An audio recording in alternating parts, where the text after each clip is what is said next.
Hey everyone, have you ever heard of a week-long party dedicated to butter and pancakes or a night where people leap over giant bonfires? These aren't scenes from a fantasy movie. They're real ancient Slavic festivals that are still celebrated today. Maslenitsa and Kupola Night. Let's dive into these incredible traditions that celebrate the sun, say goodbye to winter, and test your courage.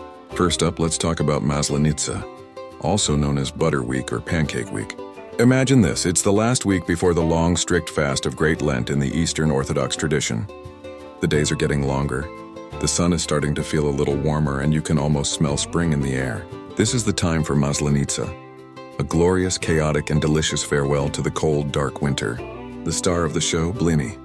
These are thin, round, golden pancakes, and they're not just a tasty treat, they symbolize the sun. Each blin is a little disk of sunshine, meant to coax the warmth back into the world after a long, harsh winter. For an entire week, it's a blini bonanza.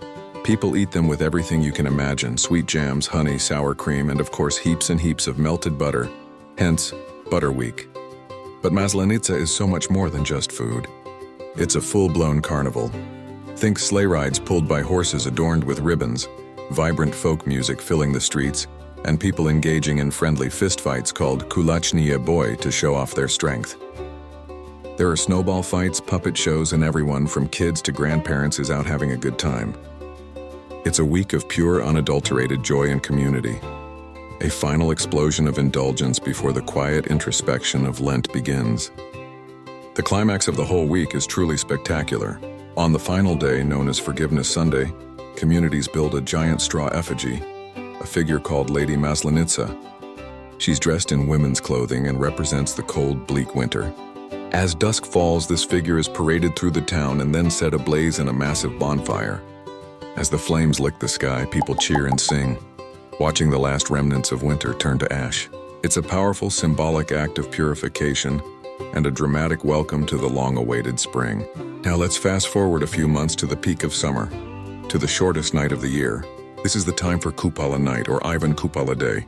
If Maslenitsa is a bright, joyful farewell to winter, Kupola is a mysterious, magical, and slightly dangerous celebration of summer, fire, and water.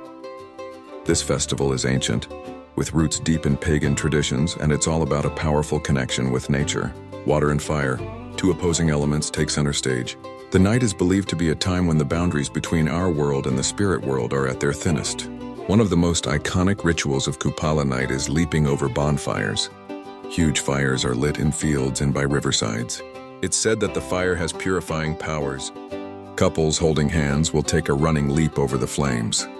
If they make it across without letting go, it's a sign that their love is strong and they're destined for a happy life together. It's a breathtaking test of courage and trust. Others jump over the fire alone to cleanse themselves of bad luck and illness. While the fire purifies, the water on Kupola Night is also believed to have special healing properties. People swim in rivers and lakes at midnight or roll in the morning dew, believing it will bring them health and beauty. Young women create beautiful wreaths of wildflowers and herbs. At night, they place a candle in the center of their wreath and set it afloat on a river. The way the wreath floats is said to predict their romantic future.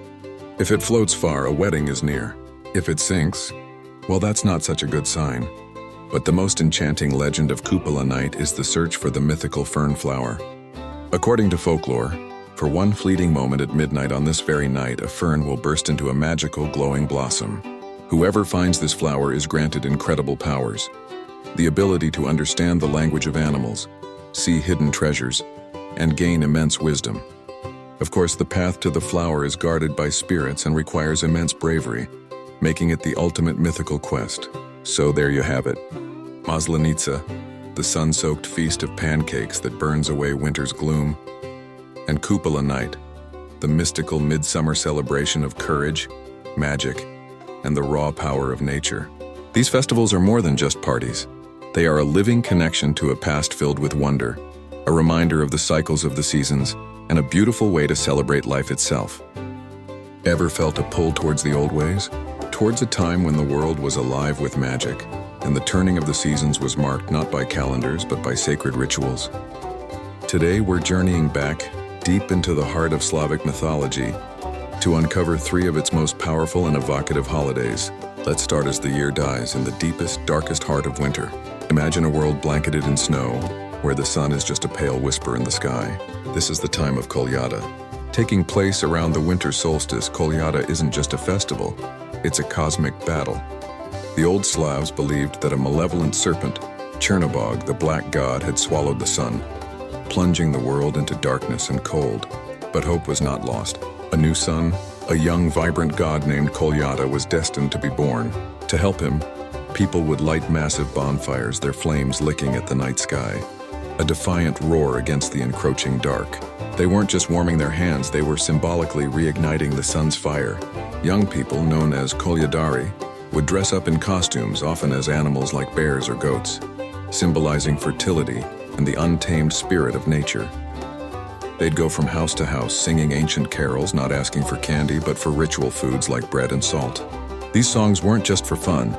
They were incantations, weaving a spell of protection and prosperity for the coming year, ensuring the new sun would rise victorious. Kolyada is the promise of light in the deepest dark, a celebration of rebirth and hope. Now let's leap forward to the peak of summer. The world is lush, green, and pulsing with life. But with the heat comes the storm. This is the time of Perun, the Thunderer, the Slavic equivalent of Zeus or Thor. Perun's Day, celebrated in late July, is a festival of raw masculine power and divine justice. Perun wasn't just a god of weather. He was the ultimate warrior, the patron of princes and their armies. His symbols were the mighty oak tree and the double-headed axe. On his day, the air would crackle with energy. Rituals were held in sacred oak groves. Men, especially warriors, would gather to honor him. They'd engage in mock battles, wrestling matches, and feats of strength, not just to show off, but to emulate their patron god, to draw his strength into themselves. They would polish their weapons, axes, swords, spears, and lay them at the foot of an oak tree or a wooden idol of Perun, asking for his blessing to make them sharp and true in battle. Sacrifices were made, often of bulls or roosters, and great feasts were held. This wasn't a quiet, contemplative holiday, it was loud, boisterous, and vital. Perun's Day was a reminder that nature's power, like a summer storm, is both fearsome and cleansing, and that true strength comes from honoring the forces that govern the world. Finally, as the summer's warmth fades and the year begins to die, we arrive at the most mysterious night of all, Veles Night.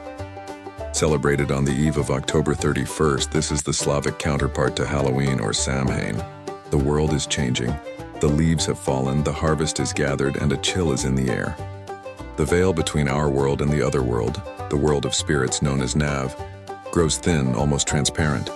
This is the night of Veles, the god of the underworld, but also of magic, wisdom, and cattle. He is Perun's rival, ruling the wet, low-lying lands, the forests, and the realm of spirits. On Veles Night, it was believed the spirits of the ancestors would return to the world of the living. It was a time of deep respect and communion. Families would set an extra place at their dinner table, leaving food and drink for their departed kin. They would light candles in their windows to guide the spirits home, and then extinguish them to allow the spirits privacy. Unlike the boisterousness of Perun's Day, this was a time for quiet introspection, for divination, for scrying into the future and seeking wisdom from those who had passed beyond the veil. It was a night to honor the cycle of life and death, to remember that the end of one thing is always the beginning of another. Kolyada, the birth of the sun; Perun's Day, the call of the Thunder King; Veles Night, the opening of the veil. These aren't just ancient stories. They are a map of the human soul, a reflection of our own cycles of hope, struggle, and remembrance. They teach us that even in the deepest darkness, light will be reborn, that strength must be tempered with justice, and that we are forever connected to those who came before us. The old gods may be sleeping, but their echoes still resonate in the turning of the seasons, if we only take the time to listen. You know, every culture has its own way of connecting with its past and celebrating the present. In the Slavic world, there are two festivals that beautifully capture this cycle of life, death, and rebirth.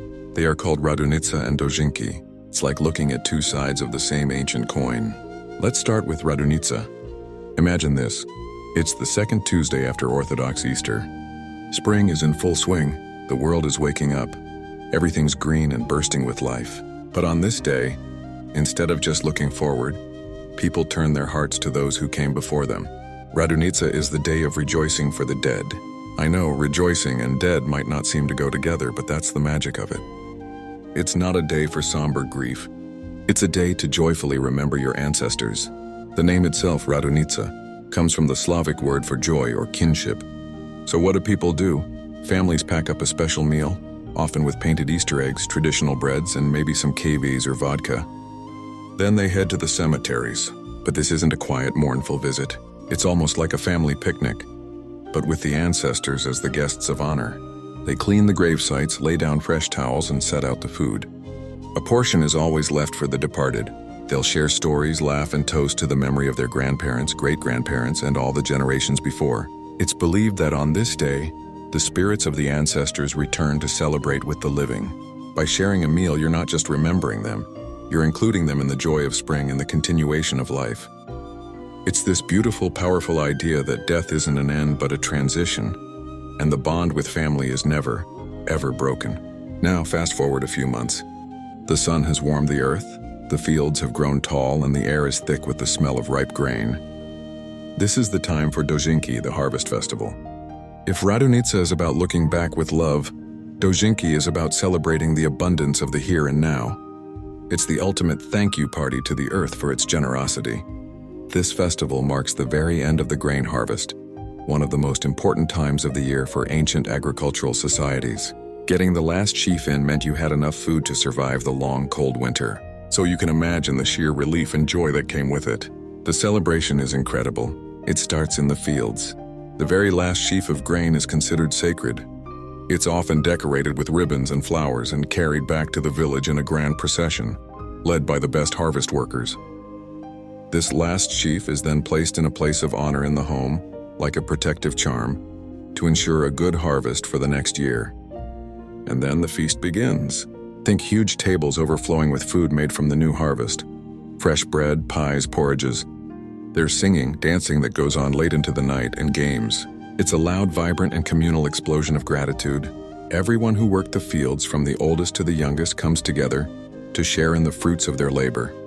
Dozhinki is a powerful reminder of the connection between hard work, community, and the life-giving power of the land. So you have these two incredible traditions.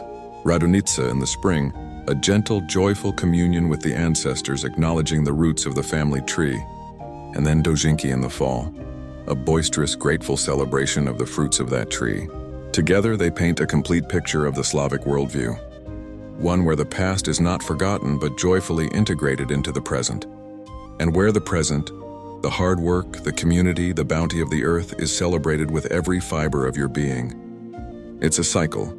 From the memory of the seed to the joy of the harvest, a beautiful, continuous story of life itself.